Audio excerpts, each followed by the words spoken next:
السلام علیکم ورحمۃ اللہ وبرکاتہ۔ آج کی ٹاپک نماز ہے۔ اللہ پاک کی خوشنودی کا سبب نماز ہے۔ مکہ مدینہ آقا محمد مصطفیٰ صلی اللہ علیہ وسلم کی آنکھوں کی ٹھنڈک نماز ہے۔ انبیاء کرام کی سنت نماز ہے۔ نماز اندھیری قبر کا چراغ ہے۔ نماز عذاب قبر سے بچاتی ہے۔ نماز قیامت کی دھوپ میں سایہ ہے۔ نماز پل صراط کے لیے آسانی ہے۔ نماز نور ہے۔ نماز جنت کی کنجی ہے۔ نماز جہنم کے عذاب سے بچاتی ہے۔ نماز سے رحمت نازل ہوتی ہے۔ اللہ پاک بروز قیامت نمازی سے راضی ہوگا۔ نماز دین کا ستون ہے۔ نماز سے گناہ معاف ہوتے ہیں۔ نماز دعاؤں کی قبولیت کا سبب ہے۔ نماز بیماریوں سے بچاتی ہے۔ نماز سے بدن کو راحت ملتی ہے۔ نماز سے روزی میں برکت ہوتی ہے۔ نماز بے حیائی اور برے کاموں سے بچاتی ہے۔ نماز شیطان کو ناپسند ہے۔ نماز قبر کے اندھیرے میں تنہائی کا ساتھی ہے۔ نماز نیکیوں کے پلڑے کو وزنی بنا دیتی ہے۔ نماز مومن کی معراج ہے۔ نماز کا وقت پر ادا کرنا تمام اعمال سے افضل ہے۔ نمازی کے لیے سب سے بڑی نعمت یہ ہے کہ اسے بروز قیامت اللہ پاک کا دیدار ہوگا۔ ماشاءاللہ ماشاءاللہ سبحان اللہ۔ نماز کے بارے میں ایک واقعہ ہے کہ حضرت سیدنا رابعہ بصری رضی اللہ تعالیٰ عنہ کے گھر رات کے وقت ایک چور داخل ہوا۔ اس نے ہر طرف تلاشی لی لیکن سوائے ایک لوٹی کے کوئی چیز نہ ملی۔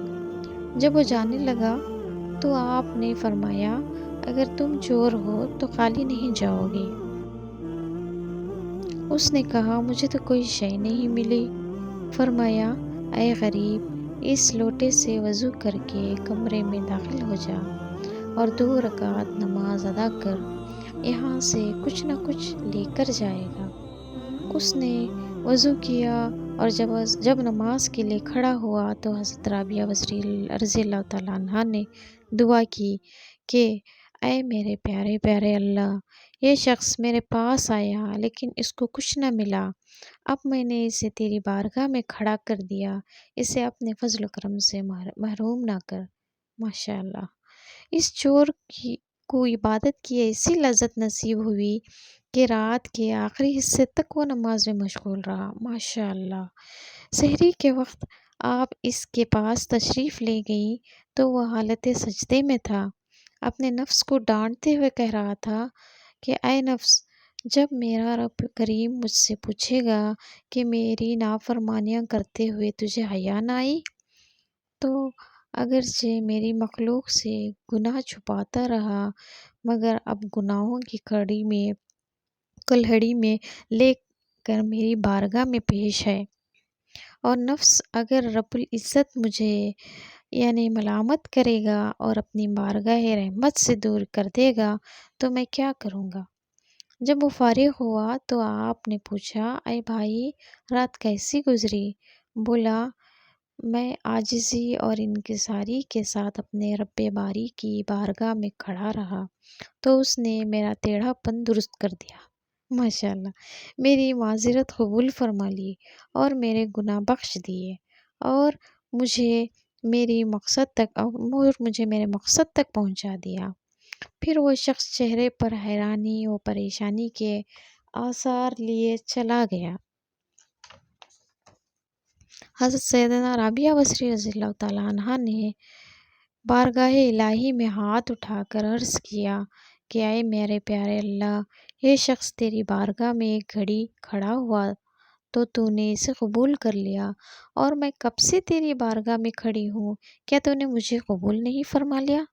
اچانک آپ نے دل کے کانوں سے یہ آواز سنی، اے رابعہ، ہم نے اسے تیری ہی وجہ سے قبول کیا۔ ماشاءاللہ سبحان اللہ۔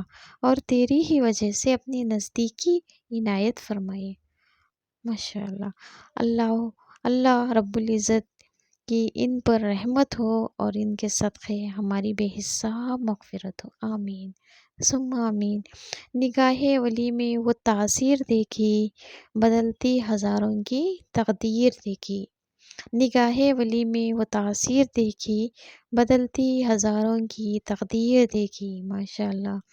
حضور تاجدار مدینہ محمد مصطفیٰ صلی اللہ علیہ وسلم کا فرمان ہے کہ اللہ پاک ارشاد فرماتا ہے، اگر بندہ وقت میں نماز قائم رکھے تو میرے بندے کا میرے ذمہ کرم پر عہد ہے کہ اسے عذاب نہ دوں گا، ماشاءاللہ، سبحان اللہ، اور بے حساب جنت میں داخل کروں گا۔ حضرت سیدنا ابو داؤد رضی اللہ تعالیٰ عنہ نے احباب سے فرمایا، اگر تم چاہو تو میں ضرور قسم کھاؤں گا۔ پھر فرمایا، اللہ کی قسم جس کے سوا کوئی معبود نہیں، یعنی عبادت کے لائق نہیں، بے شک اللہ کی بارگاہ میں سب بندوں سے زیادہ عظمت والے لوگ وہ ہیں جو رات دن سورج اور چاند کا دھیان رکھتے ہیں۔ اور احباب نے عرض کیا، اے ابو ذر، کیا اس سے مؤذن مراد ہے؟ فرمایا، بلکہ جو بھی مسلمان نماز کے وقت کا خیال رکھتا ہے۔ الحمدللہ۔